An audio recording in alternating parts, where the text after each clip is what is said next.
Welcome to Samba Samba. Enjoy the video. You start by confirming the exact battery type for your ADT motion sensor and powering it down.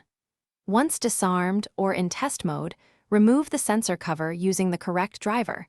This prevents false alarms. You should note the sensor's orientation and arrow marking because batteries and PCB must return the same way.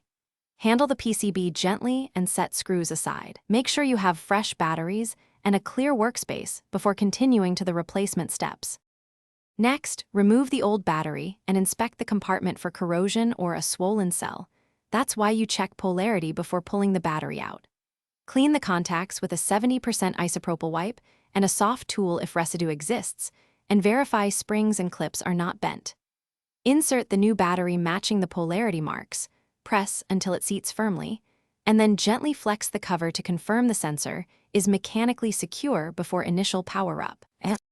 Finally, reattach the cover, remount the unit, and restore the ADT panel to normal operation.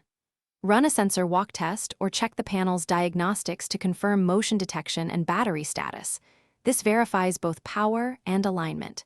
If it does not register, make sure the battery is fully seated and polarity is correct, then rerun the test. If problems persist, repair the sensor to the panel or consider replacing the sensor. Corrosion or damaged contact.